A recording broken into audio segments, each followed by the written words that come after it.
guys. Hi there.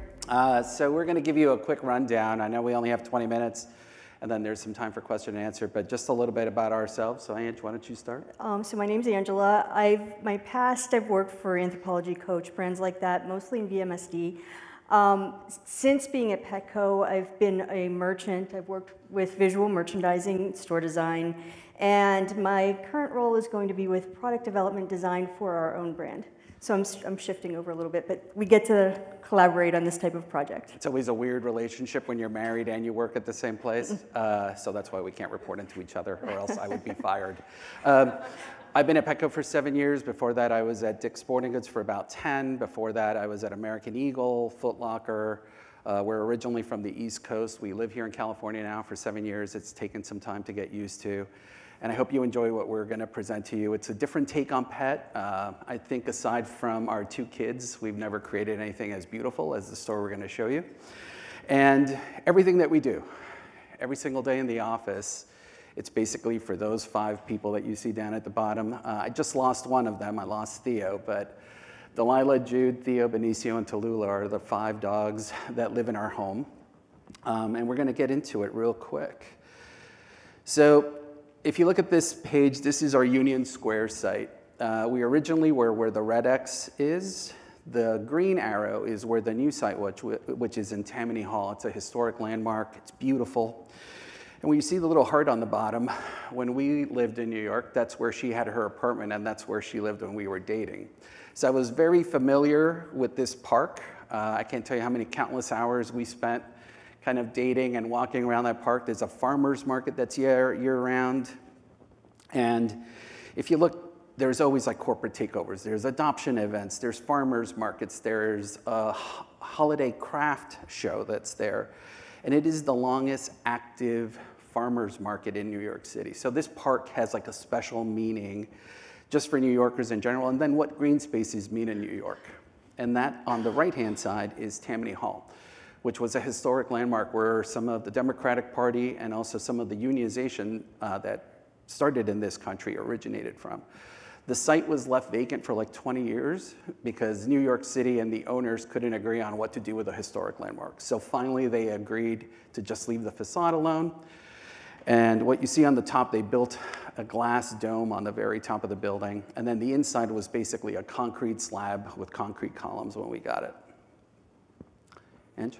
So having this building was such a wonderful thing for us. Again, just our sort of roots in the park, and we really wanted to make sure that we were addressing the community that lived there in a way that was meaningful to them. So we had this white box space. We're like, oh, what are we going to do? So we started just spending a lot of time doing research in New York City, and we took our palette, our Petco palette that's in our fleet, and started to just decide different ways we could take it and adapt it to materials that you might have seen naturally in New York as you're walking around. With this, we decided that we were going to recreate the marketplace, take that extended marketplace from the park, bring it through our building. So you're extending that experience, that indoor-outdoor experience.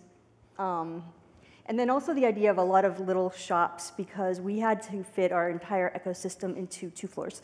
So plus the basement, but the basement's like the rooms for operating and things like that, the kitchen. And so it was a nice way to segment it in a way that made sense, that felt very natural to the area. So your experience as you were down there felt like, again, part of the community. So we started with a couple of different layouts with our design firm. And where we see the green boxes is where we wanted to bring the park into the store. So we wanted some green spaces there, areas where you could decompress. In the service corridor, you would have grooming and the self-wash on either side, a deli where we sell human-grade dog food at the very front, a Petco where you could actually have full vet treatments wherever you needed, the adoption station, which is underneath the stairs, and then a big checkout where we're going to experiment with some of the self-checkout things that you heard everybody talking about this morning, customization. The second floor is where we keep companion animals. And again, bringing that tree and that park story throughout the entire space. So in companion animal, you'll see when we get into the renders and into the photographs, we'll show you exactly what that turned out. As soon as you land on the second floor, you have your launch pad for any seasonal changes. dog food, cat food, and then supplies. In the entry on the first floor and on this area where we call it 17th and Bark, we're going to show you how we kind of took pet product to a new level. So Angela curated that assortment, and we'll get to it in a little bit when we get to that slide. And we just wanted to make sure, and you'll see from this rendering, that customer journey was very seamless, going all the way through. And there are things that you'll see that we used as pause points and just indicators that you're either changing a space or was an important space to us. So this is the rendering. So oftentimes we do a lot of 3D model work, and we bring it into Unity, we animate it.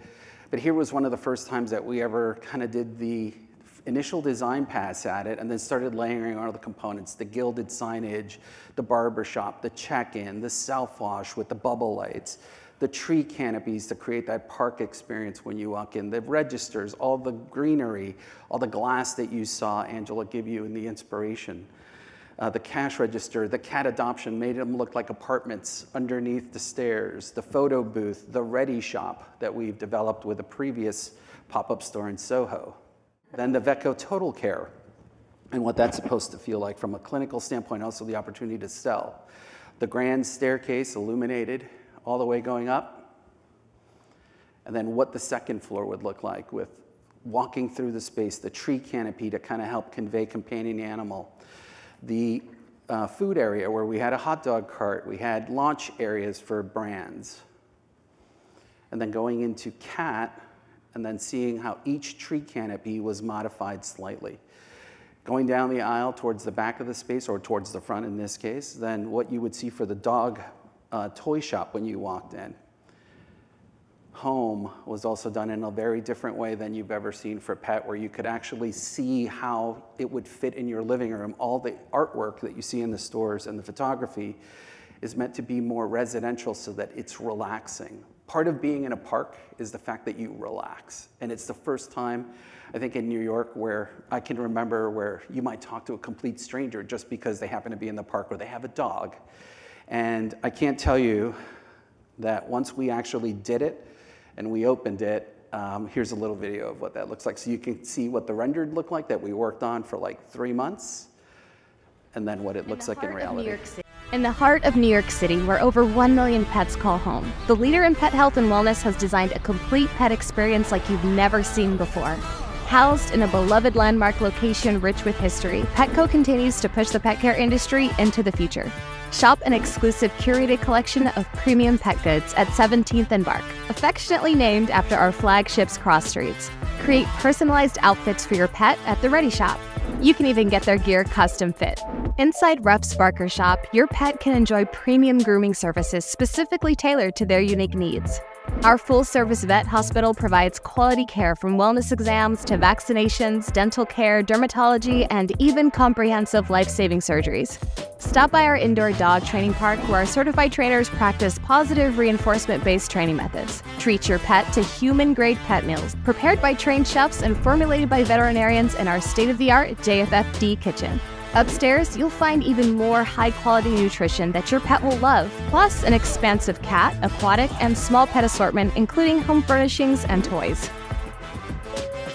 Need to get everything quicker and more convenient? Grab and go with options like same-day delivery and buy online and pick up in store. Since 1965, Petco has redefined the pet health and wellness space, improving the lives of pets and pet parents all over. And today, here in the heart of Union Square, we continue our commitment through our revolutionary one-stop flagship experience. So it is unlike any other pet store. We also had pretty much an unlimited budget.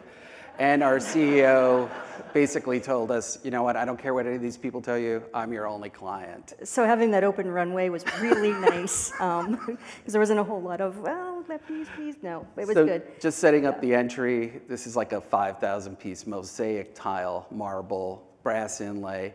But then throughout the space, we put little clues throughout the store. So all the brass paw prints, I think there's like 12 or 13 sets of them, wherever there's a pause point. So like if you're checking into the vet, you'll see them on the floor. If you're checking into the checkout, you'll see where to queue up. If you're upstairs and you're waiting to use the restroom, you'll see the paw prints. If you're waiting by the elevator, you'll see the paw prints. So, and it's also a reminder just to create an immersive environment where even on the floor or even in the ceiling, you're completely shrouded by the fact that this is a unique pet store. So we had this center hallway, and again, the services were coming off of this, and then our premium brand in the back. We wanted to weave it together and really, again, have that guest experience move through the store and have them meander and spend time. The longer there's time in the store, the better off it is for all of us. Plus, if you're waiting for a service, it was a great place to have product and sell product. We anchored this space with some fixtures that we had done custom, but then we did found objects. So it is completely modular. We can take it apart, we can put it back together. It can feel different every single time. Our trees are, the bark, or the branches are like an I-beam. And we wanted the canopy to, again, bring that outside in, but we wanted it to feel like a painting. So it didn't feel contrived. It feels like an art installation. So we dyed the leaves, oh gosh, probably 5 different colors. We had it on like a blue rope, so it looks like you're seeing the sky through the leaves. And then there are lights that are part of the canopy and that are part of that trellis to the left and to the right. And as the sun changes during the course of the day, it reflects what would be outside. So it does feel like you're outside. We also have a program running on the lights, so the leaves feel like they're moving a little bit. It's very, very beautiful. And just by pure happenstance, wherever the AC ducts were, they all just help make the tree canopy just sway ever so slightly. I mean, it's an amazing experience when you're there. And I kind of will say this, we knew we hit it out of the park when, as soon as customers walk in, all they do is take like 50 photos. And you have TikTokers in there and Instagram folks just taking a ton of pictures and posting them. So the product in the 17th and Bark is more bespoke than the other places. We went and got some human brands and we had them try their hand at doing some pet stuff. And we've got a lot of really enthusiastic people working for us. One woman did apparel for J. Crew. One of the brands is called Hero Clark. He's an LA Street brand. And it's really fun to see people who recognize that it's bringing a full new customer base to this space.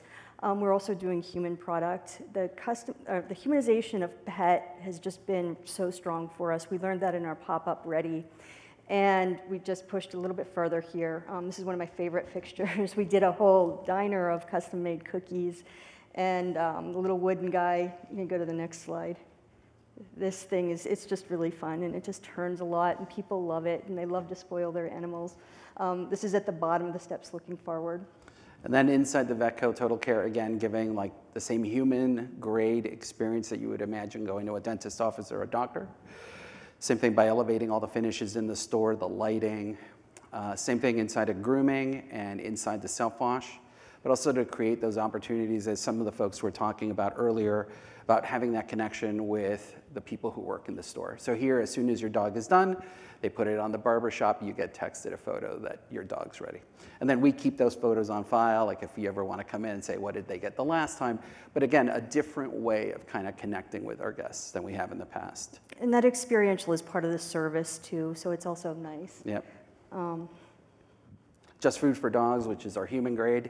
Basically, my joke for this is basically you could give this to single guys and their dogs, and all you need is a sriracha pack for the single guy. But it is actually human grade dog food that if you want to, they cook it fresh every day in the store.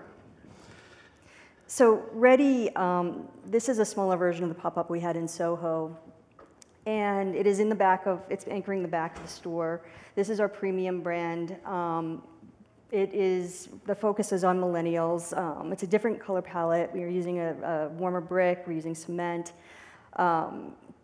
distressed wood, and again, it has anchor fixtures and then a lot of found objects surrounding it. We have a fitting station. Customization has been amazing in this product. People will come in and add almost $75 worth of customization to their dog's jacket, and they're like, ooh, and they'll go out and get their own jacket, and they'll do the same thing. So it's been fun, and they spend a lot of time, and it's really another opportunity for our associates to spend time with guests and get to know them, and they know them on a first-name basis. We have puppuccinos in the back. Yeah, And I mean, it's the kind of clientele that just keeps coming back. They get off leash as soon as they come into the store. They know where the treats are happening.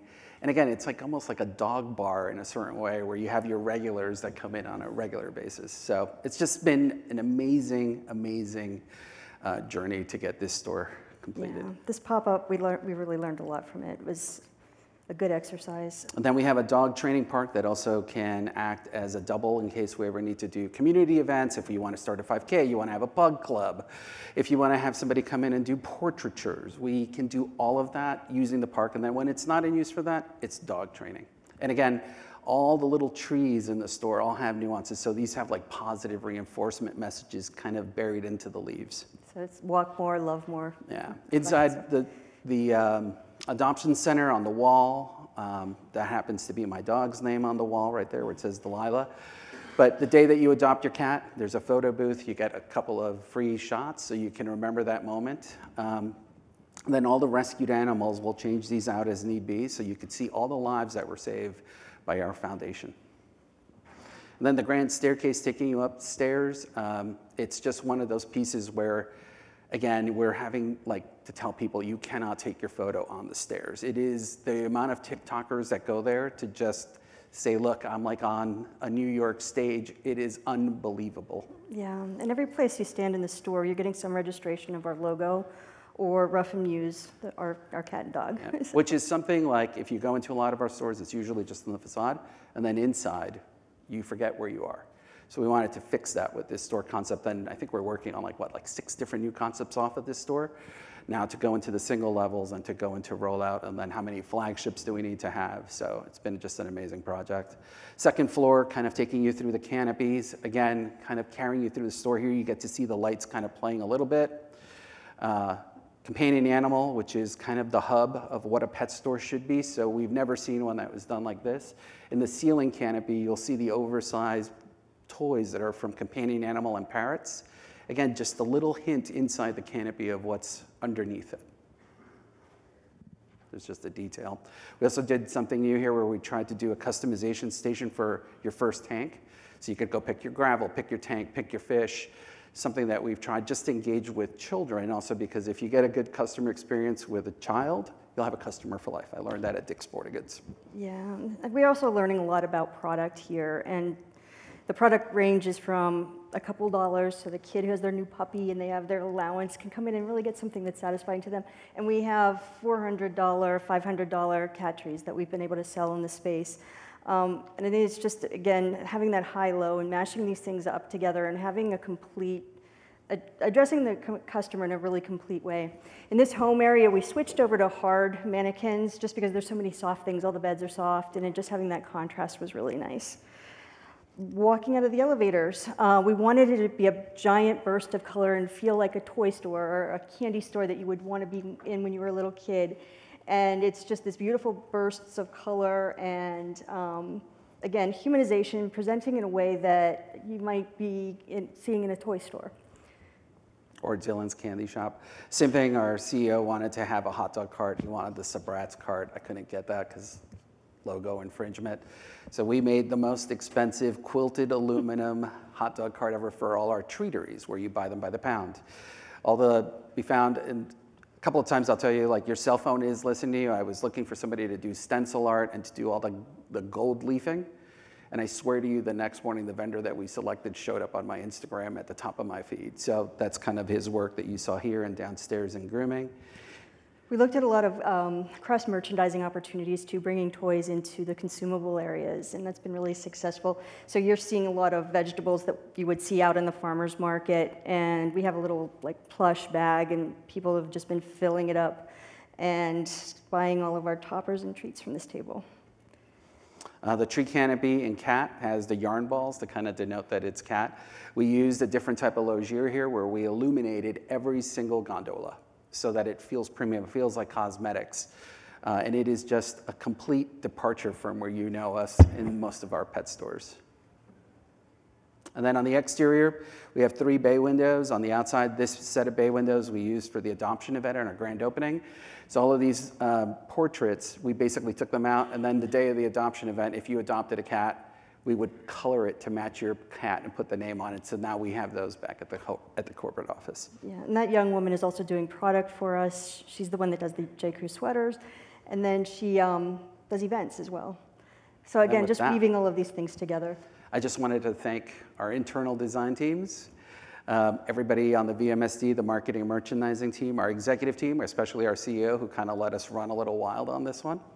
And as well as Arcadis, Callison, and Little, who helped us with some of the pop-up work that you saw in here that influenced the Ready Shop. And then our furry friends and family, and most of all you. Yeah, we can very happily say that we're comping up between 20 and 30 year over year. So we're thrilled with the results. Wonderful, thank you. Thank you so much for running us through that and showcasing your work there. Do we have time for maybe 1 or 2 questions if someone wants to, yeah?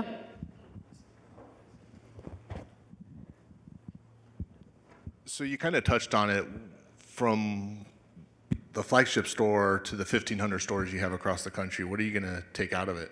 What are we going to see in suburbia? Yeah, so well, I can't share it all the way yet. It's still with the board.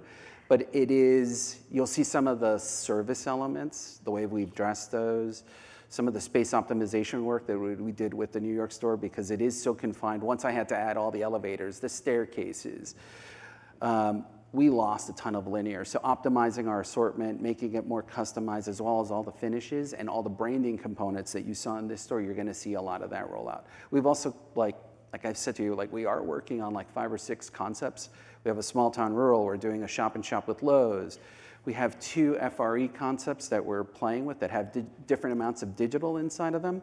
And so we're basically aggregating the findings from probably 2 years of design work to then say, this is what prototype looks like. And then I think as everybody's real estate portfolio is changing with all the closures you see in your adjacencies, in your adjacent tenants, I think we're also looking at that and saying, do I need a bigger store? Do I need to, if I'm gonna add the services component, how much bigger do I need to be?